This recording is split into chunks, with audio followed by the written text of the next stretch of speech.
Hey ensemble members, how are you doing? I hope you've all had a chance to take out your instrument here and there and practice, play through some of the songs that we've done in ensemble. I'm hoping that you're finding that playing your instrument is kind of a nice break from being online all day. Anyway, if you've been on our Teams page, you've seen that I posted for this week for you to work on Simpsons some. We spent a lot of time in class working on Simpsons. And something that Simpson has, there are a lot of, first of all, accidentals and also enharmonic notes. An accidental is a note that's not in the key signature. And an enharmonic note is a note, it's the same pitch, but has a different name. For instance, F sharp is the same as G flat. And in your music, I took the time and marked some of that up for you.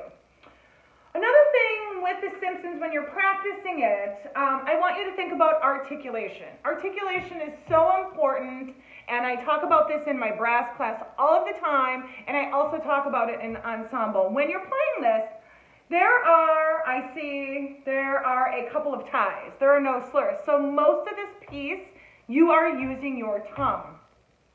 And if I'm a clarinet or a saxophone player, remember, the tip of the tongue is going to hit the tip of the reed. So make sure you're using your air, and with each note, you're concentrating on saying ta or tu. Tip of tongue hits the tip of the reed. My brass players, remember we form our embouchure, and when we're tonguing, our tongue's hitting behind our teeth. And we are also saying ta or tu. But each time with I'm using my tongue, and we've spent so much time doing that. Flute players, remember if this is your mouth, your tongue is hitting behind your teeth.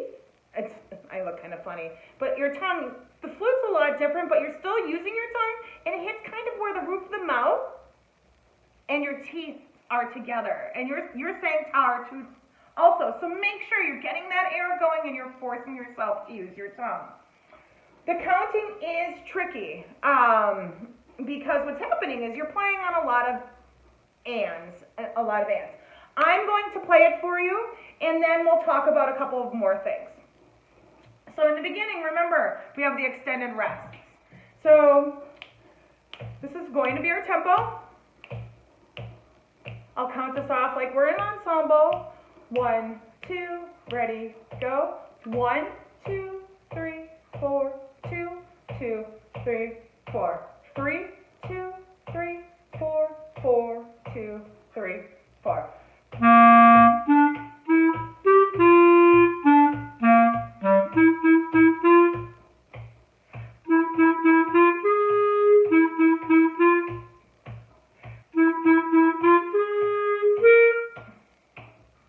One, two, three, four, 2, 2, 3, 4. 3, 2, 3, 4.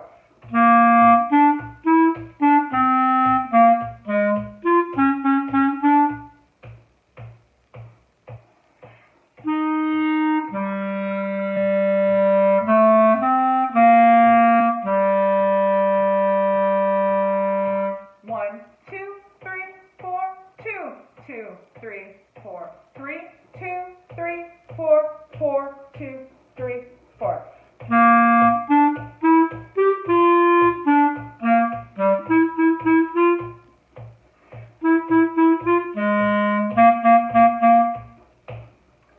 I realize that the tempo is a little bit slower than some of you might like to take it, but here's the thing. If you're able to play it at a slower tempo, have it under your fingers and with the right notes, then you can increase the speed.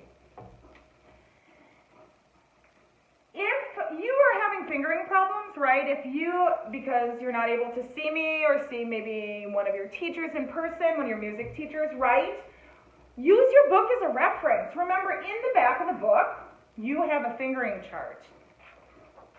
I happen to have a trumpet book here, right, but go to the back and look up the notes that you might not have. Wait, here we go. Right, here's the fingering chart.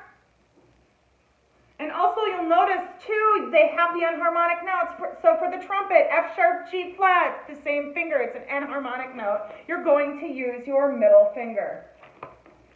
If you've mastered The Simpsons, go ahead and go into the back of the book. It is page 37, on the bottom of page 37, and start learning the chromatic scale.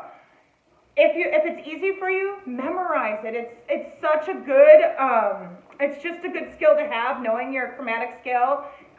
Eventually, your lowest note to your higher note, but starting with this is great.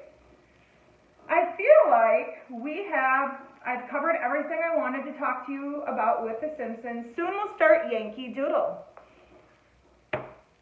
Hope all is well, and I will be sending out another video for Ensemble next week. If you have any questions, send me a chat on our Teams page or send me an email. Thank you.